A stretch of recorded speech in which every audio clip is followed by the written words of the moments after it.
François Rastier, bonjour. Vous avez publié un livre aux éditions Casimiro appelé « Créer, images, langage virtuel ».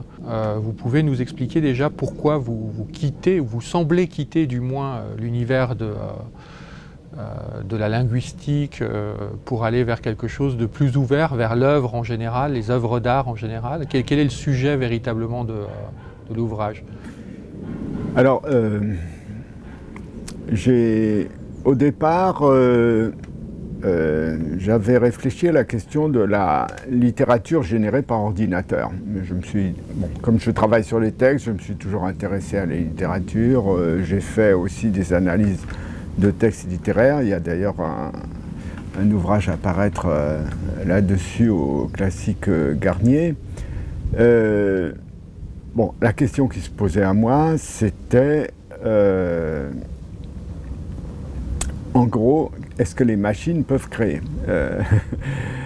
Il y a d'abord le fait que dans l'Antiquité, la question s'était posée, par exemple, saint Augustin disait la créature ne peut pas créer. Donc il y a d'abord la question de est-ce que la création est réservée à Dieu ou est-ce que les hommes peuvent créer? Si on dit que les hommes peuvent créer, pourquoi pas les machines peuvent créer? Et je m'étais interrogé là-dessus sur la littérature combinatoire, notamment au XVIIe siècle, puisqu'on cherchait à ce moment-là, avant même, bien entendu, l'informatique, à produire des textes susceptibles de millions et de millions de variations réglées. Et d'une certaine manière, l'informatique est sortie de là. C'est-à-dire qu'en 1666, si j'ai bonne mémoire, Leibniz publie un De Arte Combinatoria sur l'art de la combinatoire, qui est une des sources de l'informatique moderne. Donc, il ne s'agissait pas de se demander avant de se demander ce que l'informatique peut apporter à la littérature, on peut quand même rappeler que c'est à partir de réflexions sur la combinatoire des lettres et des mots que les premiers, enfin disons une des premières réflexions formelles sur la combinatoire, Leibniz était mathématicien entre autres choses, sont apparus, et c'est une des sources, c'est lui aussi qui a inventé par exemple la numération binaire, donc c'est vraiment, on est vraiment à l'époque de la conception de base, des conceptions de base de l'informatique. C'est aussi celle de la machine à calculer de Pascal, qui était en bois, mais qui n'était pas moins la première machine à calculer. Mais alors donc vous pensez aussi à des mouvements plus récents, comme ceux de l'Oulipo par exemple? Tout à fait, l'Oulipo est dans cette, continuation, tout à fait, 100 000 milliards de poèmes de Queneau. J'ai rappelé d'ailleurs qu'un jésuite du XVIIe siècle avait fait beaucoup mieux que 100 000 milliards. Mais là, on n'est pas dans la compétition.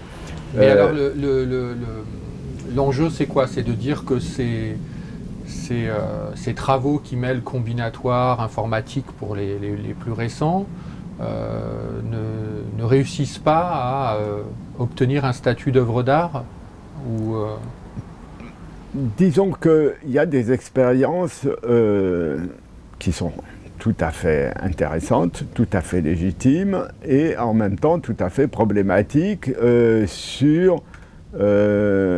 parce qu'elles remettent en cause la conception de la notion d'œuvre.